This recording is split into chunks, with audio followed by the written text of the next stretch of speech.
He is jealous for me. Love's like a hurricane. I am a tree bending beneath the weight of his wind and mercy. When all of a sudden I am unaware, these afflictions eclipsed by glory, and I realize just how beautiful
Okay, we'll get started in about a minute or two. We're just waiting to clear the downstairs foyer.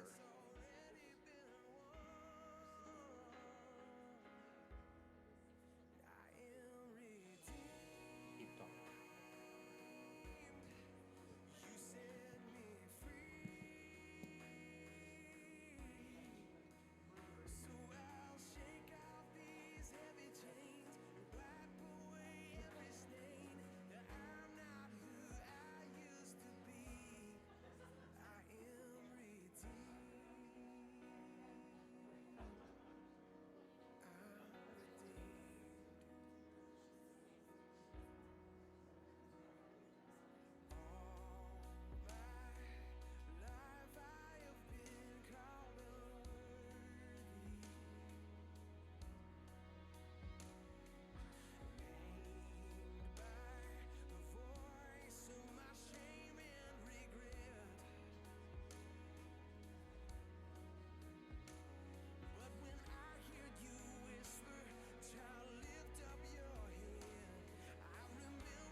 All right, good evening. Welcome to the 15th annual or something State of the School address. And I actually don't think we actually did this in year 1 or 2 or 3 or 4. I'm not sure when we started, but this is State of the School address 2020.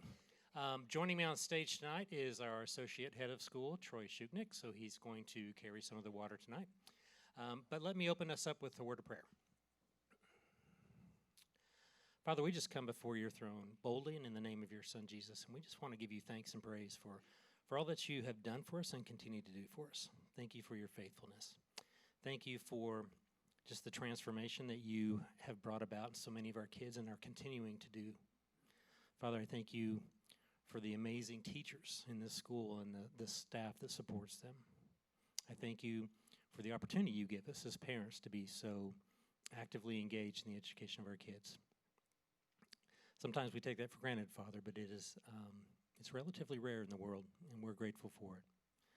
Lord, we just lift up this time that we get to spend together this evening to you and pray that you just be glorified and honored in it. Pray that you just give us clarity, give us clear direction on where you would have us to go in this year and in the years to follow. Father, these things we pray in Jesus' name. Amen. All right. Let's just jump right in with this first slide. My blank is very important to my sense of self. So just pause for a minute and consider how you would answer that. And you might also think back of how you would have answered that when you were a teenager. And then also consider, most importantly, what our current Generation Z or current teenagers, what they might fill in that blank. Whoa. Spoiler. Well, there's your answer. Yeah, we lost all the animation too. So what teenagers said, according to Barna Group, which is a research organization that focuses on spiritual and religious topics, they said for Gen Z, the number 5 answer to that question for filling in the blank is a tie between family, upbringing, and faith. Now that's in contrast to all other previous generations. Boomers, Gen X, and Gen Y, the millennials, all rank family at the top of that list. And faith is number 2, except for the millennials. They rank that number 4. So number 4 for our students, our high school students, and some of our SL students, teenagers, are friends. Number 3 is gender and sexuality, which was a real surprise to me. And number 2 is hobbies and pastimes. And then the number 1 response among teenagers is that their personal achievement, currently educational, but as they look forward to their future professions, that type of achievement is the most important thing to their sense of self.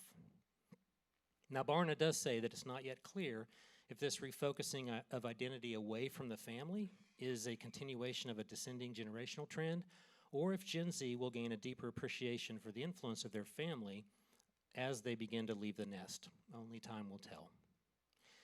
Now, in the opening chapter of Dr. Leonard Sax's book, The Collapse of Parenting, and this is a book that Ellen will begin a 6-week study on beginning next week, Dr. Sachs shares the following statements that I've excerpted. Both childhood and adolescence are longer in humans than in any other mammal, both in absolute duration and in proportion to the lifespan. Scholars generally agree that the purpose of our species' prolonged childhood and adolescence is enculturation, which is the process of acquiring all the skills and knowledge and mastering all the customs and behaviors required for competency in the culture in which you live. Beginning in the mid-1980s, many American schools and school districts decided that the first priority of early elementary education should not be socialization, but rather literacy and numeracy. The change in the early elementary curriculum and the consequent neglect of teaching socialization places a greater burden than ever on the American parent. We now live in a culture in which kids value the opinion of same-age peers more than they value the opinion of their parents. A culture in which the authority of parents has declined not only in the eyes of children, but also in the eyes of parents themselves. In one study, the attitude of American teenagers towards their parents was described as, quote, ingratitude seasoned with contempt, end quote. In our time, the schools have retreated from normative instruction about right and wrong in order to focus on academics. In the United States today, kids no longer learn culture from the grown-ups. American kids today have their own culture, a culture of disrespect which they learn from their peers and which they teach to their peers. Even at Veritas, we see traces of this, most notably with students looking to each other and to peer influencers online, more so than to parents and teachers, as authentic and authoritative sources of information or truth. Though this is a culture that is prevalent in our society, we are parents who desire something different than that for our kids. And Veritas is a different kind of school producing a different type of graduate. As I frequently share with prospective families, Veritas exists to partner with Christian parents to raise our kids to be countercultural, to recognize and appreciate truth, and to pursue it, along with all other things that are good and beautiful, to be filled with knowledge and understanding, and mixing in experience to cultivate wisdom, to pursue virtue and virtues based on Christian values, to know, experience, and enjoy God, starting a lifelong fellowship with Him. Because we know that this is what leads to a meaningful, impactful, substantive life, one that's purposeful and useful in the lives of others, and one that is very rich and fulfilling. And that's a life worth living, a secure and joyful one. And that is also one that is diametrically opposed to what the world, our culture, drills into our kids every day. One that says, to thine own self be true. It's your truth. You be you.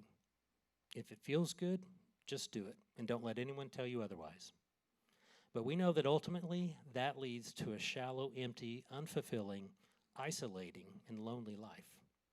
Is it any wonder that the rates of anxiety and depression are skyrocketing among our youth today? For all their connectedness and their license and freedoms, they are utterly alone and afraid, fearful that they won't or can't make it, that they can't meet their culture's definition of success. All their lives, they're told that it's all about them. And then when they don't or can't get what they want, what they've been told that they deserve through effort and accomplishment, they're crushed and disillusioned. So that's why Veritas focuses on providing genuine, age-appropriate challenges and opportunities for achievement, because it's accomplishment that produces real and lasting confidence and self-esteem. Learning how to handle disappointment and failure, to become resilient and grow, and then to try again and succeed, that's where confidence really comes from. And it's virtue training that produces good men and women who know how to properly handle those skills and abilities. But let's say that for some of us, as our kids grow older, we begin to become a little less focused on these high-minded goals and more focused on utilitarian values. Like, how can I be assured that my kid will get into a good college so that he or she can get a good job, so that he or she can make good money, so that he or she can live a good life, one of comfort and ease, of safety and security, perhaps even power and prominence? Well, we can't be assured of any of that. And if this is the vision that we are casting for our kids, then we are greatly disserving them by echoing the world's lie that personal achievement, actualization, and satisfaction should be their highest ambition. And from the Barna research shared earlier, that message appears to be landing. But if that, career prep, is even an unspoken goal of some of us, then I would point out that the classical Christian education provided at Veritas serves to make our kids more adaptable and flexible than the narrow, almost technical training that passes for modern progressive education today. And here's why that's important. According to Dr. Lynn Pasquarella, president of the Association of American Colleges and Universities, narrow technical training might get a job immediately, but with rapidly changing technology, there's rapid obsolescence. A liberal arts or classical education prepares you for lifelong learning and becoming proactive in seeking the knowledge you need to advance in the workforce no matter what changes are brought about. And according to a report published in 2018 by Dell Technologies and authored by the Institute for the Future, 85% of the jobs that will exist in 2030 haven't even been invented yet. The pace of change will be so rapid that people will learn in the moment using new technologies. The ability to gain new knowledge will be more valuable than the knowledge itself, Dell Technologies said in the report. Now, classical education provides the tools for learning, the skills for analyzing, and the abilities for communicating effectively like no other form of education. So if our children's survival in the future job market and economy is a big concern for us, then we should do all that we can to ensure that our children are broadly, liberally, classically educated so as to maximize their flexibility and adaptability in a rapidly changing future. And if our ultimate goal is to raise good, godly young men and women of virtue, character, and cultivated wisdom, then we can take comfort in the fact that their adaptability will be a pleasant and useful bonus accruing from this form of education. In case you've not seen it in a while, this is the mission statement of Veritas Academy. The mission of Veritas Academy is to minister to families by partnering with Christian parents to provide for their children a classical education founded upon a biblical worldview so that these children may commence a lifelong pursuit of knowledge, wisdom, and understanding in their purposeful and passionate service of Jesus Christ for the glory of God. Veritas Academy has adopted a university model approach that integrates professional instruction with parent-mentored study and character development to achieve a college preparatory level of academic excellence. Now, the second sentence or paragraph is just a description of the how, but the what and the why are contained in the first sentence. What are we? Veritas is a ministry to Christian families that provides a classical Christian education. Why? To what end? So that our kids can forever grow in their joyful service to Christ for God's glory. Now, we strive to fulfill this mission by focusing on and staying true to the 5 pillars, and they are Christian. We are distinctly, adamantly Christian. Classical. We're a university model. That's a structure that invites or requires substantial parent involvement and participation. We're a family ministry by equipping parents to maximize this opportunity to pour into their children's lives. And we're a resource school seeking to serve the kingdom or the body of Christ beyond just our own little community. These are the foundational principles to ensure that we will fulfill our mission against which our performance as a school should be measured. So, to that end, Troy, would you please begin sharing the highlights of things the school's been doing over the past year that further our mission, along with various outcomes along the way? How have we gone about this year making Veritas his school, our school, my school? All right, thanks, Jeff. So my job was to highlight some of the things that have gone on in the last year. And so the first draft of that was about 10 pages long. And so I got out the scissors and worked to trim it down to a manageable size for all of us this evening, and ended with these 12 pages. So here we go. I will stick to the script because I tend to get off script and then it takes twice as long. So let me just stick to this and share just this is just some of the highlights as we walk down memory lane in our second year so far on this campus. As you might guess, the faculty, staff of this school, the parents, the students, at Veritas, we are a pioneering, hardworking, industrious crew. So if you give us a year, 12 months, 52 weeks to do things, and 97 acres in which to do them, and some opportunities to get together and brainstorm and dream up ideas, we will accomplish a whole lot. And here's a few highlights for you. So let's start with families. To better serve our families, which is our most precious resource, we have done and are doing the following things. We had 2 panels that met over the fall and winter. One was a diversity panel, and one was an enrollment advisory panel. So a group of parents and administrators met and just had some discussions thinking through ways to grow ethnic diversity in our community and to analyze and provide recommendations to our advancement director regarding marketing, admissions, enrollment, and tuitions and fees. And some of the resulting recommendations have already been put in place. We had some family ministry events. And before I get to describing those, I wanted to continue with Jeff's thinking about some Barna studies and other studies.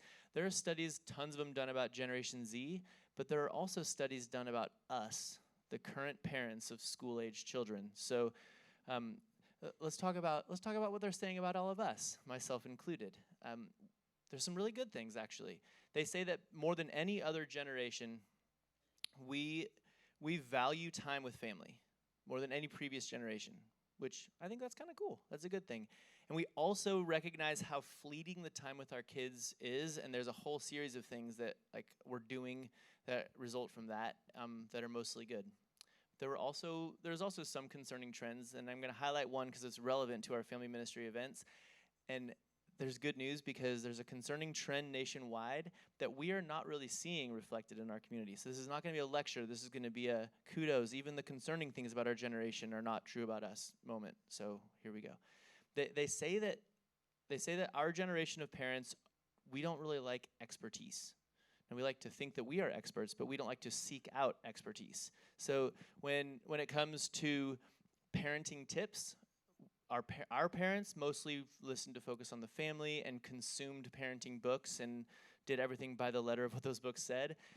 Modern parents, the ones that they group us in with, generally speaking, we get our advice from the internet, and there's a lot of it, and from our peers, and we are skeptical of experts or people who have gone before us and have experienced parenting. We're like, what do they know? They've never done this.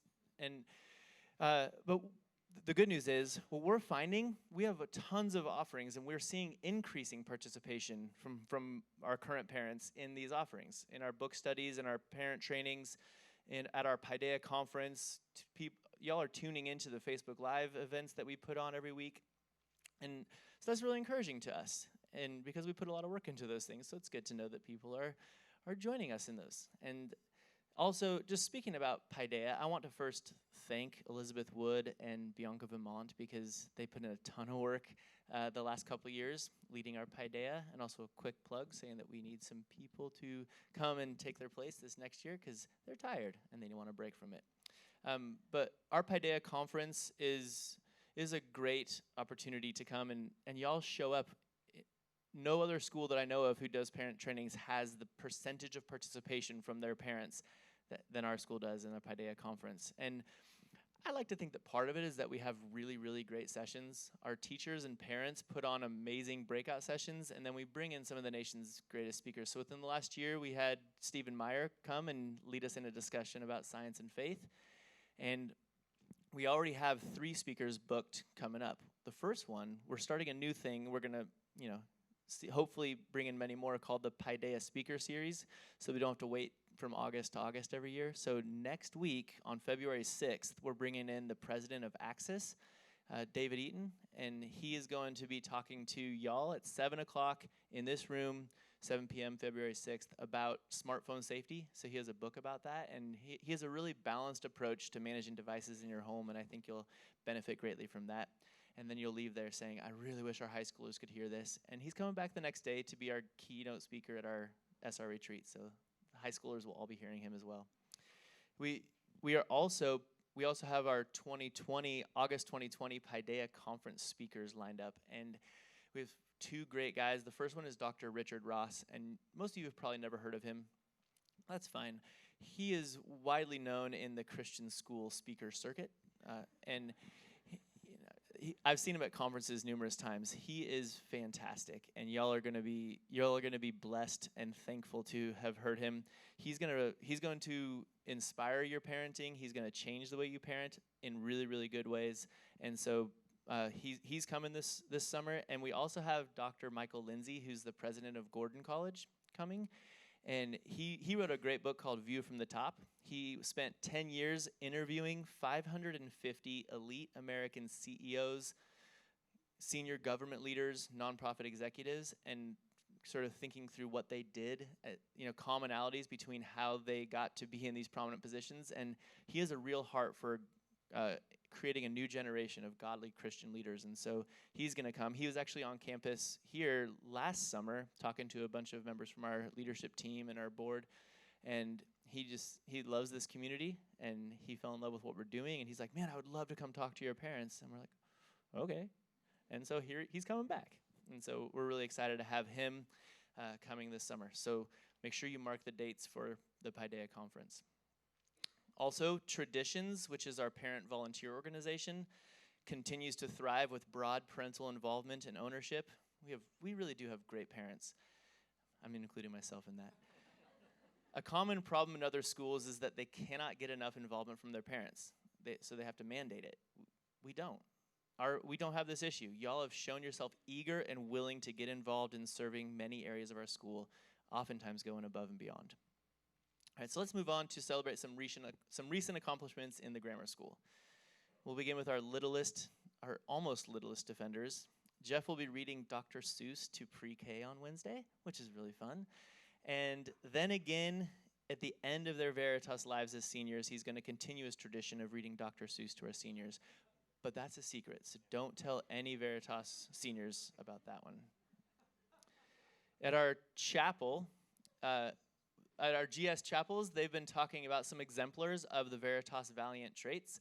And they've talked about St. Augustine, or St. Augustine. If you listen to classical stuff, you should know. George Mueller.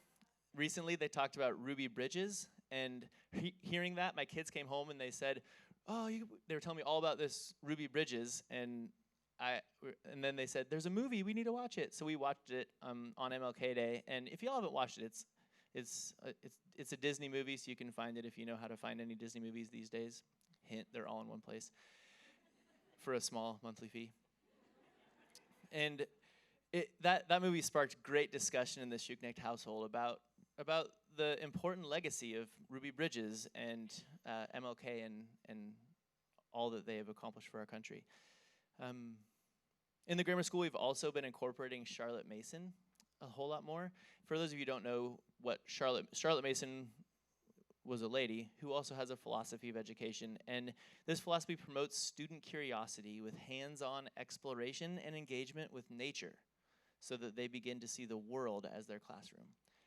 What better place to do that than our 97 acres? And so last spring, we started this off with our first annual Wildflower Week, where we got the kids outside to enjoy God's gift to Central Texas, which is not Longhorn football anymore, our wildflowers.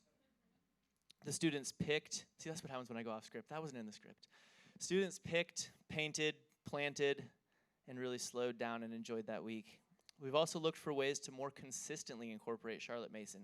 We did so through some nature study classes in the grammar school. So during the day, you can see Meredith Prater out and about with her sun hat and leading first through fourth graders around our campus, learning all about the land that God has given us. In a few weeks, Jeff will be doing his annual trip to the Heritage Tree with a bunch of grammar school students, sharing the story of how that huge, beautiful tree was spared just a few years ago by a man who was about to tear it down as he was commanded to do and stopped and refused. He just shut his machine down and said, I'm not going to do it. They said, yes, you will. He said, no, I won't. And then they said, you will. He said, no, I won't. Anyway, he's going to tell them the whole story, and it's going to be great. Also not in the script. And recently we had the opportunity to take our teachers on a land tour in the hopes that they might be inspired with new ways to get our students into nature. So in addition to learning a little about George Washington Carver and his fellowship with God through nature and all it has to reveal, they talked about reading outside, starting a butterfly garden, and which of their lessons. They really planned out which lessons could be really effectively taught outside. We also have a thriving program on Fridays called Skole School. And this is a little bit of a public service announcement to forewarn you before you enroll your kids in Skole School. I have some kids who are in Skole School, and now as a result, I have a garden in my backyard and a compost pile, and I just had to order 250 worms off of Amazon to help. They love to rub in my face how much more they know about gardening than me, and it actually really is great. We love that. They also bring in creepy, crawly critters from all around our house and try to adopt them as pets because of the animal care class that they're learning about. And this week they had a bunch of new animals in there and learning all about the camouflage and really neat things. And then our kitchen is constantly a mess because of the cooking class, which has inspired them to become chefs and given them confidence in their skills in cooking that they like to inflict upon our kitchen. So that's your public service announcement about Skole School. If you want your kids to demand that you install an organic garden, bring critters into your home, and destroy your kitchen, enroll them in Skole School. If you don't like all those things, then maybe you shouldn't. We also have exciting news about our playground development in the grammar school. Speaking of kitchens, a fifth grader, River McLam, he worked with his friend who's an architect and a little architect mentor to design, and he's now constructing a play outdoor kitchen for the lower school, for the lower village, for our littlest offenders, for the preschool through kindergarten. Fifth grader, talk about making this his school, our school, my school. Am I right? And so much more about the playground development really puts that picture. Our vision for this year is really being seen in this whole playground process. Last year, we put up a bunch of images of different playgrounds. I don't know if you all know the process.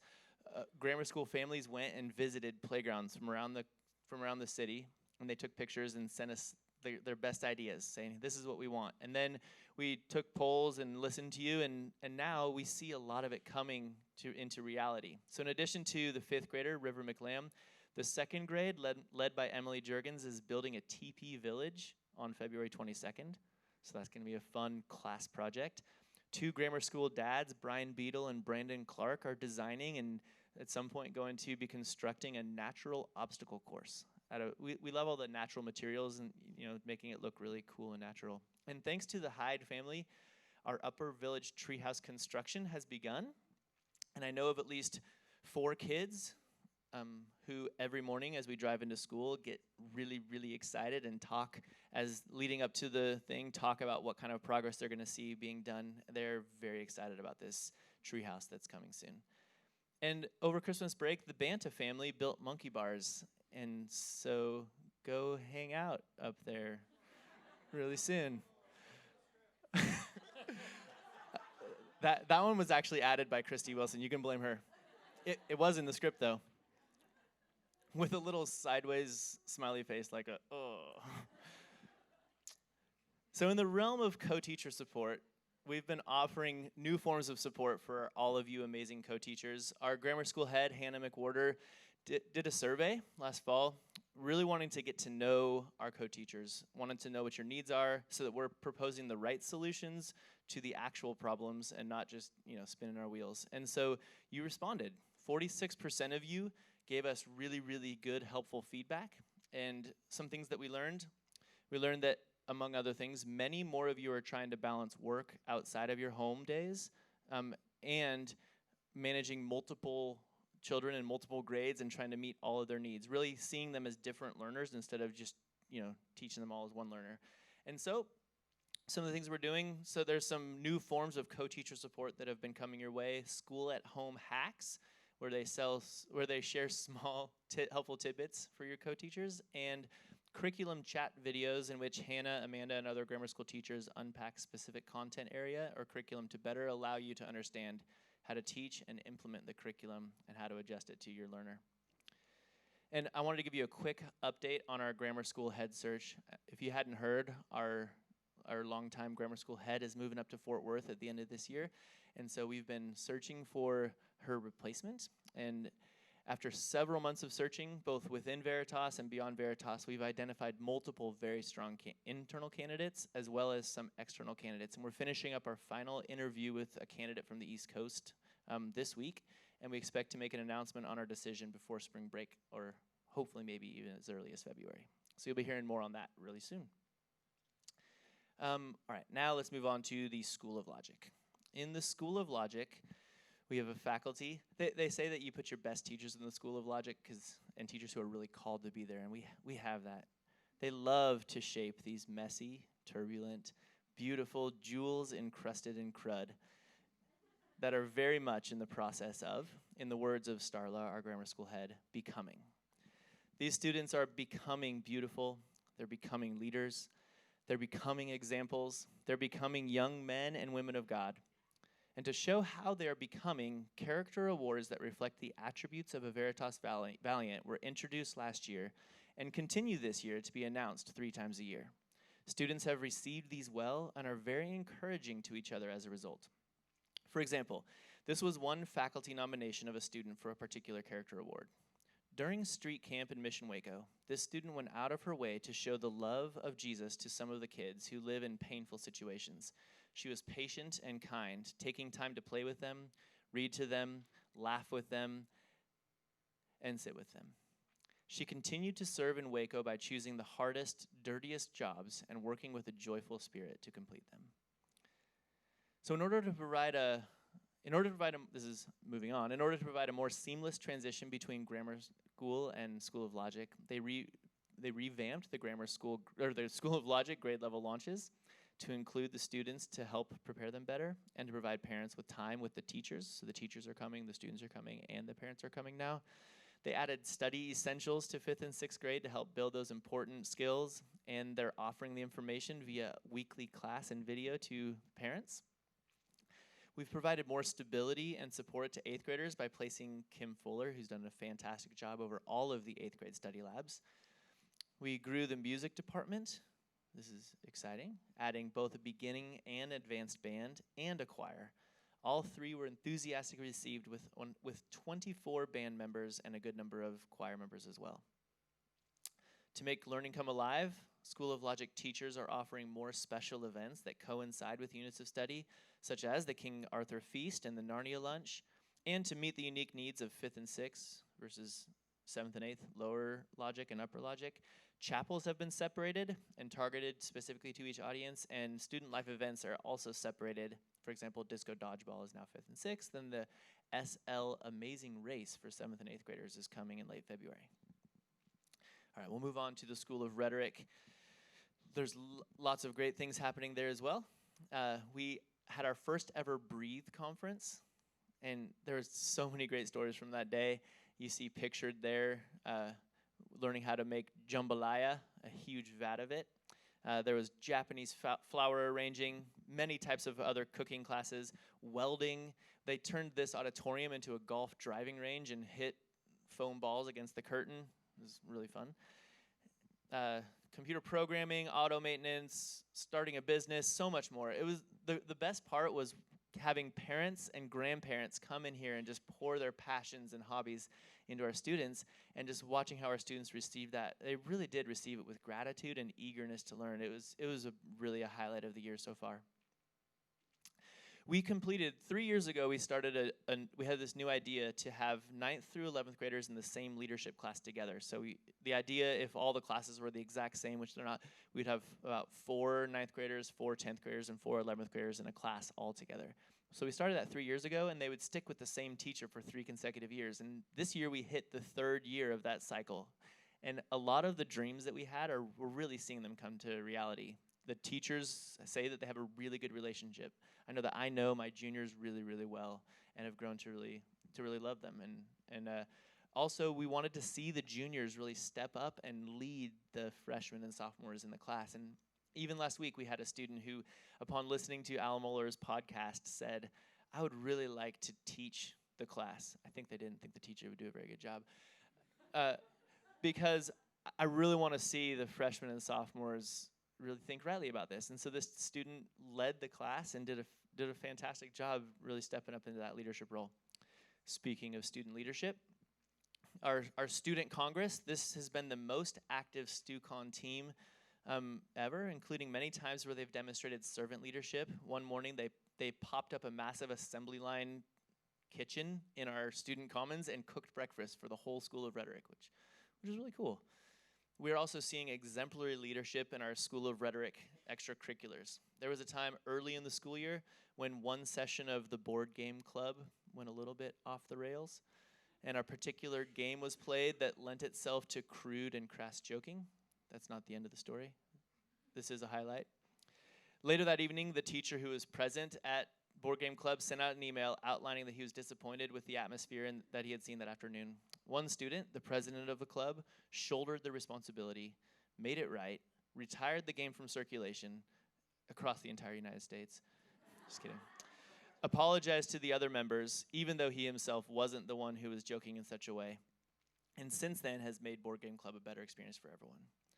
Now, on most football teams, the freshmen get hazed, and they are made to lug the water chests and all the equipment. On our team, the seniors serve the team, and they look forward to that opportunity.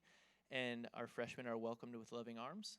And in fact, this even translates to alumni. One hot summer day, we had a group of alumni show up and cook breakfast for the football team. They used camping gear, set it up on the sidelines. And so the main thing we've learned is that Veritas students love breakfast. We have senior directors. This is still on the theme of leadership that we're seeing in our students. We have senior directors leading plays this spring, so look for the dates and come see those. But it's been so wonderful watching them just walk into the room like not just young adults, but like real adults, and have great professionalism and run auditions with confidence, just saying, I'm going to need to see you again. And, I don't know how auditions work, but all right, so moving on from student leadership, we added a third thesis track this year. We call it XRT, which is Experimental Research Thesis, and we have a student who's going to be completing that. So look for the opportunity to come watch her present the very first of hopefully many experimental research theses. And so we added that to our current offerings, which we have advanced thesis and thesis. And we're also discussing plans to add even more options in the future in order to give our students the best opportunity to shine while doing a capstone project. You may be wondering, with all of the neat things happening on campus, do our students still study? And yes, they do. And Veritas scores on standardized testing at all levels continue to reinforce that this model of education, though high test scores are not our goal, as Jeff was sharing earlier, this model of education is really able to produce this outcome as a byproduct. So once again, I'm not going to bore you with all the exact numbers. You can find those in other publications, but our students perform great on standardized testing. That's not our goal. That's not what we're trying to accomplish, but they do a really good job. And they tend to get accepted into college. So talk about college advising. Our college advisors are excellent. If you wonder how good they are at their job, talk to any family that has an alumni, and they will sing their praises, and because they're really wonderful. And this year has actually been a special year where other people are starting to take notice of how great they are at their jobs, and they've been given a variety of opportunities. Like every other year, they get invited to go to college campuses all over this country and set foot on them. All expenses paid by the colleges. The only casualty is the husband who has to stay home with 4 kids. And if you don't know, my wife is one of the college advisors. And so they've set foot on, over the years, hundreds of campuses across this country. And one of our college advisors was asked to present on ethical admissions practices in front of all 65 members at the UT admissions department. So this summer, she presented at UT and represented Veritas very well. We had 2 college fairs held on our campus, the Catholic College Fair with, I think, 35 colleges in attendance, and Explore England, where 5 colleges from England came and held a college fair right here on our campus. In the fall of 2019 alone, 129 colleges visited our campus. And we also have, in our college advising department, we have a counselor who represents, they represent all Texas private schools to the ACT Council, and various leadership roles on the Texas Association of College Advising Counselors, or TACAC, which is a great organization. All right, so let's move on to we're getting close, y'all, to a few other cool things that have happened. We had our very first all-school musical with a live band. They did Guys and Dolls last spring, and it was amazing. If you didn't come see that, it was truly phenomenal, and we look forward to the next one in a little over a year. And we also held our first art week, where we had art installations all over campus and got to see all the great art that our students had. So we had grammar school art, School of Logic art, and School of Rhetoric art all over the campus celebrating World Art Day. Our athletics, successful sports teams are not a new thing at Veritas, so we can't highlight that as a unique thing over the last year, but we have had success in sports once again, including our one that's going on right now. Our boys just won regionals last week in swimming, and they're going on in the next few weeks to try and defend to get their 4th straight state title, which would be really cool. Hopefully they get that. We also have a task force. Oh, no. Script. We went from practicing at 33 locations last year in athletics down to only 13 different locations this year, which is progress toward our goal of 1 practice location right here on this campus. And to that end, we have a task force, that's where I was a second ago, that is working on plans for our future gym. And it's still a ways off at this point, so I don't have any huge, we're breaking ground tomorrow news, but we are dreaming of that time when all of our sports teams practice right here, and we're working on it. We also hosted more games this year in volleyball and basketball than any previous year. Moving on to our faculty. We love our faculty. We have enjoyed many years now in a row of better than industry average faculty retention across all our schools. And now what we have is the fruits of that. We have faculty who are well-trained, close-knit, and passionate about the mission and vision of our school. And so we love the wealth and knowledge and wisdom that they bring to our school, and so we share it. You saw Pillar 5, we're a resource school. In the past year alone, we have helped at least 30 schools across this country do this type of thing well, and those are just the ones that we remember to document. There's probably even more than that. Many of them visit our campus. They come here and they speak with our teachers and converse with them. We've also sent our teachers off to other campuses, including one who was the keynote speaker at another school's version of Paideia Conference, which was pretty cool. On the facilities side of things, we have settled into our campus. We've been here for 18 months, and we're making really, really good use of it. When we said we were coming out here, we said we were going to turn this house into a home, and we've really worked to do that. And as a result, we've been able to host many events on our campus. I just mentioned the many schools that come and visit us. I mentioned the college fairs that have happened here. We also host the CAPS board meetings, which CAPS is our middle school athletic league. It's like TAPS, but for middle schoolers. We also host university model school administrator lunches. So various heads of school from university model schools in the general area in this region come here, and we get to enjoy lunch and conversation. And coming this Sunday, we're going to have our first church who's going to be meeting on our campus. Christ the King Presbyterian Church will be starting services in here on Sunday. So we're really excited for them, and we're excited to have, it's been a really neat partnership already just in the planning phases. We have sparkling clean windows, finally. No more spider windows, but actual clean ones, and new shades around the building that are helping with security, privacy, glare, and heat reduction. I'm going to montage this next little bit. We're starting to work on field houses and batting cages. We have grass. That's good, right? Instead of mud, we have grass. We have a parking, almost enough. We have a road down to our field. Over there, there's this really nice road that goes all the way down to our field. And someday, our dream is to have, at various locations, different grade levels, tailgating all along that field, and to have our drum line like start beating the drums and walk down the field pregame and have everyone kind of join in a big parade. Wouldn't that be so cool? Anyway, yeah, we'll see if we can make that happen. Did I mention that we also have a field?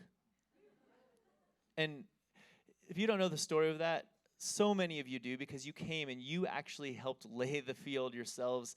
And that was a huge community project. Over 100 people, I think, helped lay sod to make that thing a reality, which is really exciting. Some Veritas students designed and installed gravel pathways around our campus, including this cool new stairs that we have coming down from the parking lot. Our lower village courtyard is beautiful. If you haven't been to see what the preschool, pre-K, and kindergartners get to play in each day, it's now grass and great play areas, and it's going to have a kitchen soon. Thank you to our 5th grader. We have a cool new Gaga ball pit, thanks to one of our faculty who probably doesn't want to be named, demonstrating what it means to be a lifelong learner and seeking out Stephen Kennedy and saying, I saw you teaching students how to weld. Can you teach me how to weld? And learning how to weld, and then welding an amazing Gaga ball pit and painting it himself over Christmas break. In this auditorium, this fall, over the last 2 months, we've actually finally completed the install of all of our audiovisual equipment. This was not like it wasn't that we messed up the first time and had to fix it. We intentionally didn't do it all because we wanted to see how we used it. And now this is state of the art. Well, I don't know about that, but it's really, really great. State of the art sounds expensive. It's really, really great in a budget conscious way. That Philip McWhorter did a fantastic job designing and building a really cool auditorium. And now you can hear me through the mic, which you could have last year also. It's set up for musical theater. It's set up for theater.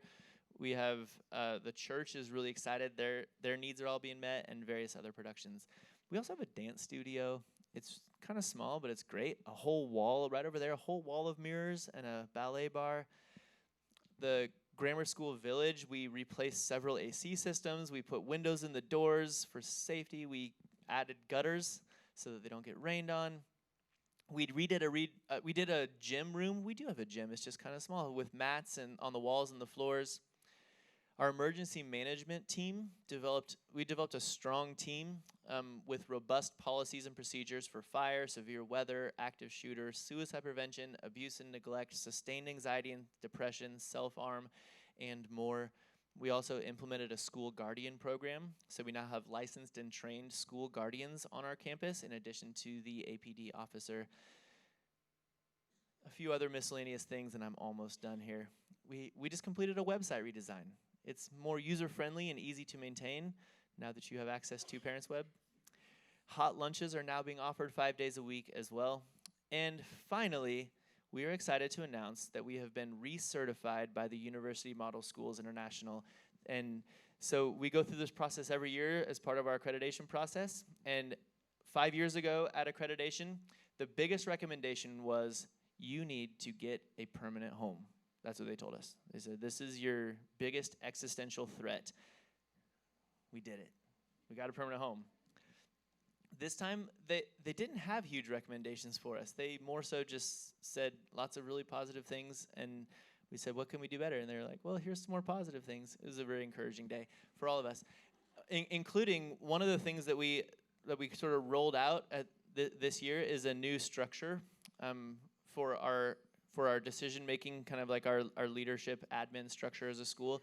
They just loved that and felt like it was very innovative and creative, and they wanted us to share and train some other schools on this structure because they feel like it could be really helpful and effective for many schools. So I think that's all we've done over the last 12 months. All right. Thanks, Troy. God, that is a lot, in case you weren't aware of all that has been going on around here. So I have just a few more updates before we wrap up for the evening. First, our boundary dispute. As many of you know, we have at the far south end of our property, really the prettiest part of the property at the creek, that we actually own some of the land that's behind the fence. And so we acquired the property knowing that a fence was permitted to be there, and this was a settlement between the prior owners of our property and the neighbor's property. Well, we have been talking to the owner of the adjacent estates, about 300 acres over there, trying to settle this. We actually filed suit several years ago just to stop the clock from ticking on any claim of adverse possession. So the property has since sold to another party. I think that was 2 or 3 years ago, and this was about the time we filed the suit. And that gentleman has been speaking to us a couple of times in the last 6 months. Actually, he and his attorney came to meet with us and our attorney back during Paideia. It was a very constructive meeting. He did not realize a lot that had been going on prior to his stepping into this. And then he came back last week, and he actually called for a principals-only meeting where he insisted that his lawyer not join him, and we didn't bring our lawyer, although we brought a board member who is a lawyer, and he knew that, and we told him that, and his lawyer told him he's a fool to go to the meeting, but he said, I want to get something done. So it was another very constructive meeting.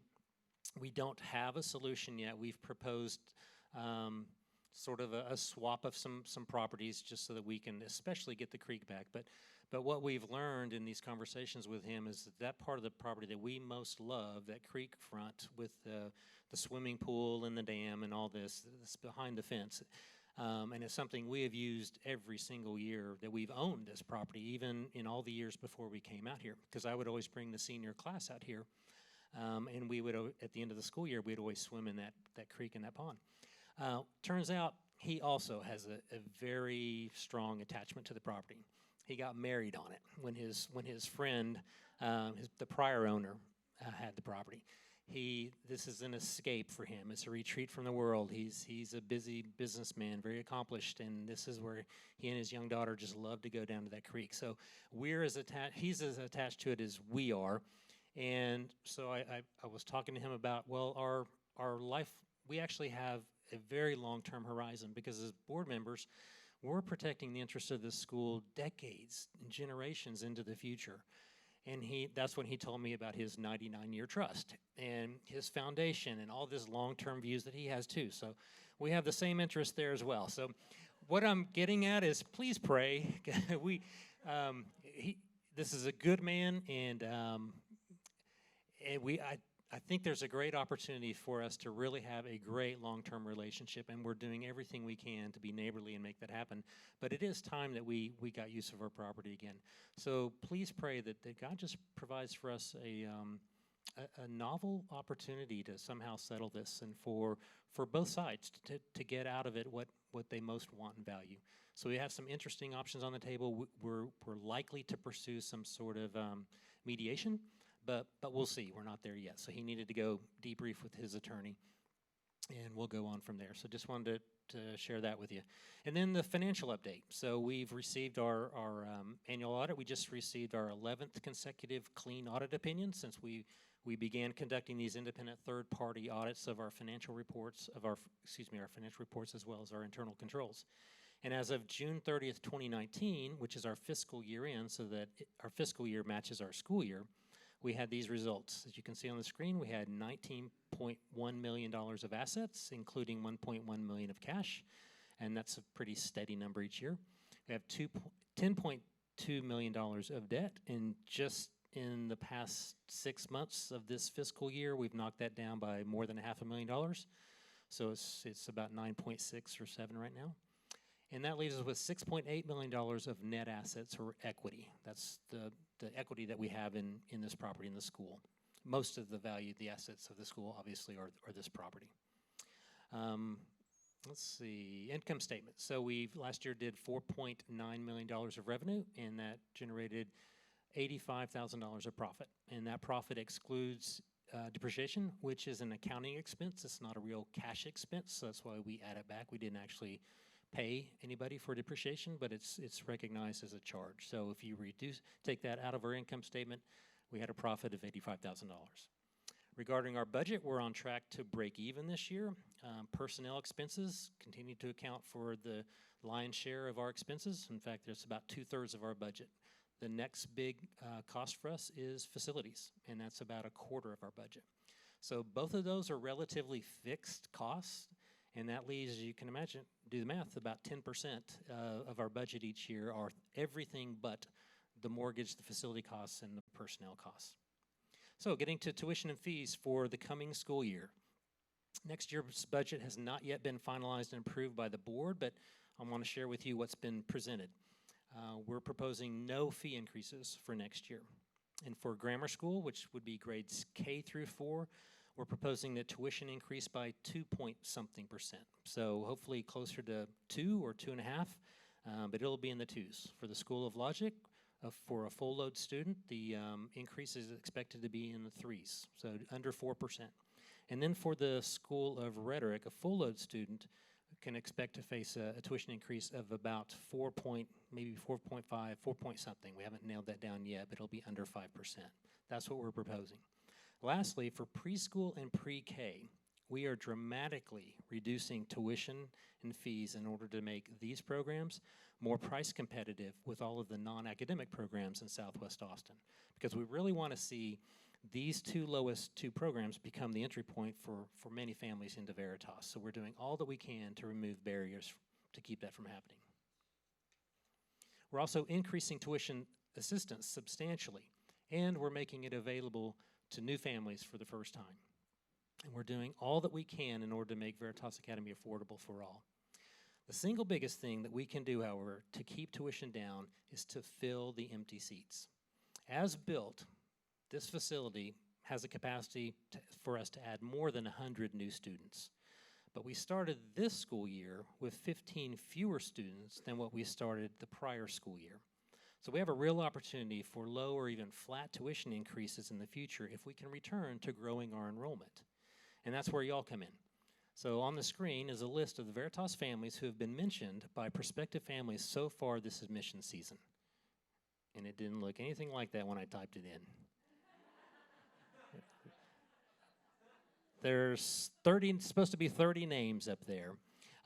In addition, there are more people than that who are referring friends and people to the school, but these are the folks that were specifically identified by prospective families. I want to just pause and thank you all, and just let you know we're very grateful for promoting the school the way you have. And now I'm challenging all of us to become ambassadors of this school and to share about it with our friends and our family and our neighbors. If your kids are benefiting from the experience of being here, would you please tell someone about that? Please? And actually, let me pause here and do my own PSA for churches. So many of us have put upon our pastors the responsibility of growing our churches and bringing people in, but really the pastor's job at our church is to disciple us so that we could go out and fulfill the Great Commission. So yes, I'm asking you to talk about Veritas Academy and invite people to join us here, but also I want to ask you to please invite your neighbors to your church. Do the work that so many of us have expected our pastors to do for us. Their job is to disciple us. Our job is to go out and share the gospel with others. So would you please invite people to your church, and please invite people to Veritas while you're at it. What we really want here are more people like the families we have here. So the best source of that are the people you guys hang out with. So please talk to your family and your friends and your neighbors. And also provide Katie with introductions to your favorite or your former Mother's Day Out director, as well as your youth and children's pastor. She would love to be able to make contact with them.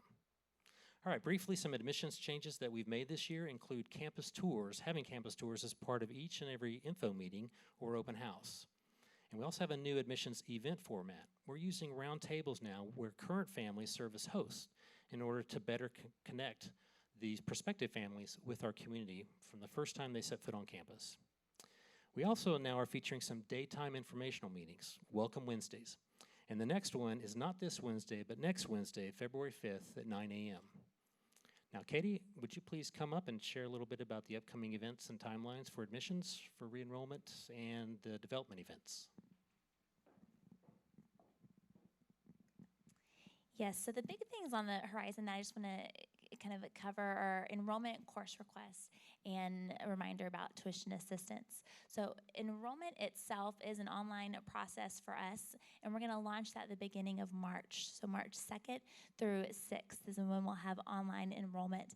And before then, with our goal being February 7th, we want to make sure that everyone has all of our enrollment resources, that you do have time to look at both dates and nail down the tuition and fees for next year, and just have a solid month to look through information to prepare for this online process. Now, there won't be any significant changes other than I had some feedback that there were too many signature fields on that. So we will be reducing that a little bit this year, hopefully just to make it a little bit easier for everyone. But online enrollment is simply just you communicating with us as we continue through the admissions season, your intention to return. And so we know exactly which grade levels do have our open seats as we continue to meet and share Veritas with prospective families. And then from online enrollment, we have step 2, which is our course request process. And so we'll go straight from that the first week of March to the second week of March. March 9th is when we'll open up for families to submit their request for the year, which essentially is your electives and some of those optional courses. And we'll wrap that up on Friday, March 13th before spring break. So that way we have lots of time on our end to get things ready and processed for the next year. Before course requests open, we will have all of our advising and course request resources. And the hope for those is to actually have all that released before grade level exchanges. So if you do have any particular questions about offerings or things for the next school year, you have an opportunity and a platform to be able to have those discussions and conversations. And then really important, just remembering tuition assistance. The deadline for that will also be Friday, March 13th. And to submit that online form, there are a couple of things that your family will need to have done, and that's primarily just related to your tax form. So you definitely don't want to wait until that day to get started on it. But we really are grateful and excited that we're able to open up tuition assistance to new families as well this year. It is our heart and always our desire to be able to support our families, to continue to partner with you. So if you are or a friend are interested in tuition assistance, please fill out an application and let us come alongside you. We're in this together, and we want to do all we can to fight to keep your family here and part of the Veritas community. And then in another realm, kind of switching gears in the advancement department, is we do have 3 upcoming fundraisers in the spring, and everyone is invited to participate in all of them. So I'll just do a quick overview. We're going to bring back Grammar School Defender Dash, which kind of in and of itself is a little bit of a kind of jogathon of sorts. So grammar school students will be able to opt in to participate, and we would really love for everyone to join us in this. We'll have a couple of sponsor letters that they can send to family members and friends, and to see how many laps they can run within a 30-minute kind of time frame. And that's going to be just a really big fun event down at our fields. Our athletes are going to come and help them do a little bit of pacing and training ahead of time to make it kind of connected school-wide. And Emily Kimbrough is chairing Defender Dash. So if that's something that just kind of piques your interest or something that you may have any questions about, please feel free to reach out to either her or me. Even if you want to help volunteer with it, we welcome that as well. And then a couple of days later, we'll be having our very first trail run here on our campus. And so we've named it kind of after our regional location, as well as featuring the creek that we do have on our property. So our first annual Bear Creek Trail Run, we are still kind of wrapping up, really outlining exactly the trail. So I'm not 100% sure if it's going to be a 5K, 10K, or a 4-mile, 8-mile, somewhere in that range type of thing. But we've had a trail expert come out here, and he's helping us figure out really what our best route is, so that we can have fun exploring campus while we're working out, while also developing a trail that our athletes and our families will be able to utilize going forward. And that's going to be on Saturday, April 18th, and then Joy Hancock is our chair for that day. With the run itself, we'll have a wellness expo, so there's opportunities for corporate sponsors to get involved as well. And then Back to Veritas is really going to be the event of the season. Think back to the future. The Spasmatics will be performing for us here on campus, and we'll have dinner and a silent auction as well.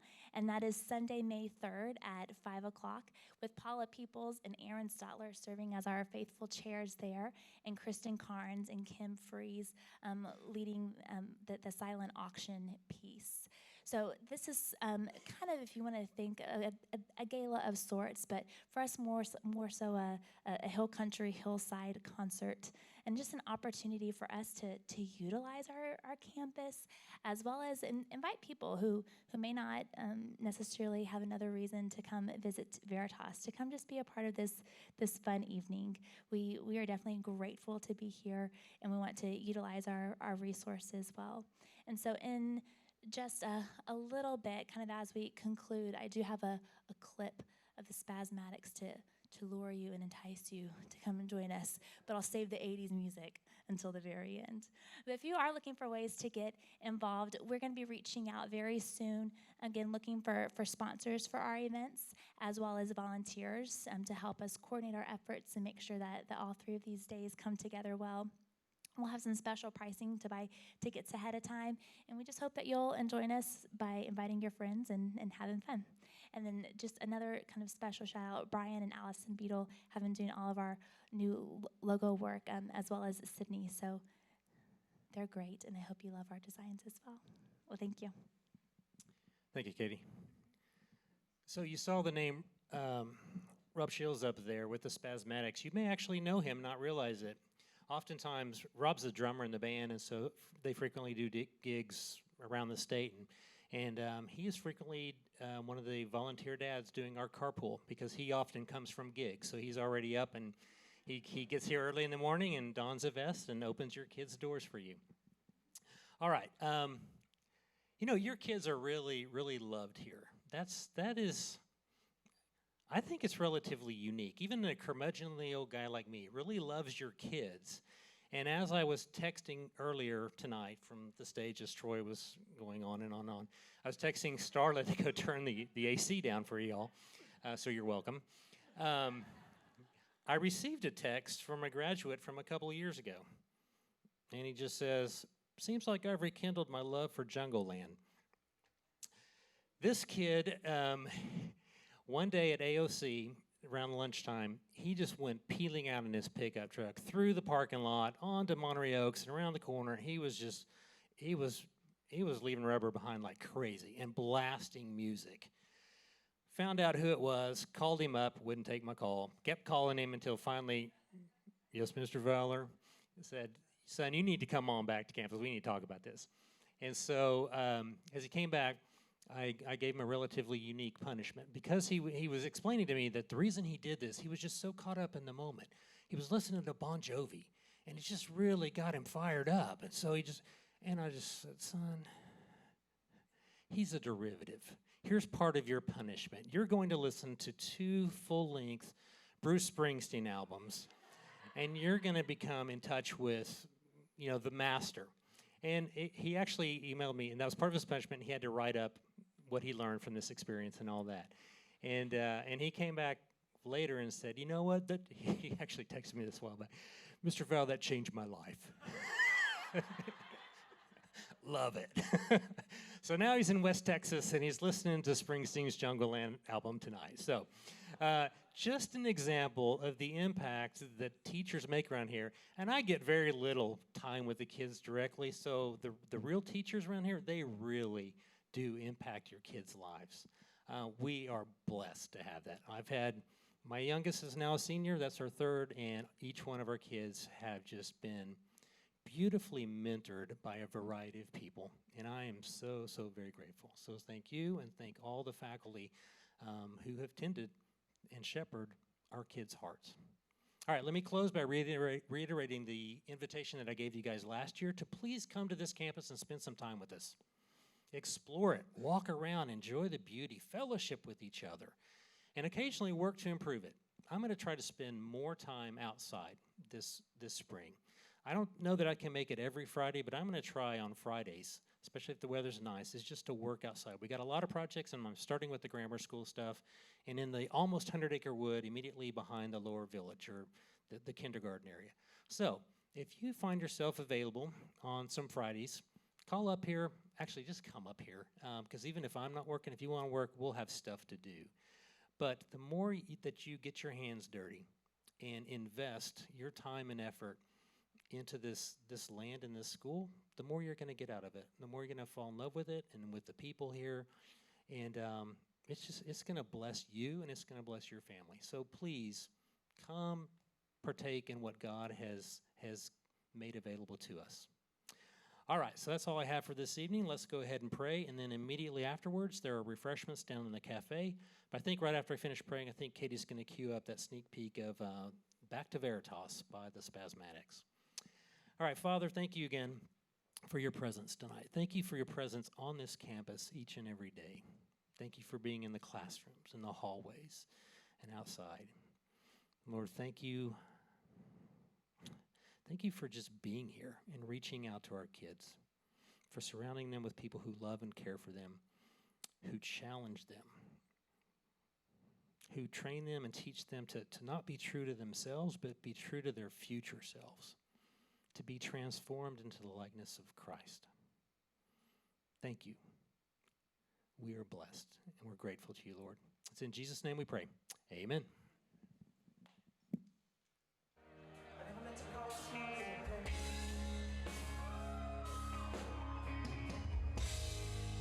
Turn it up.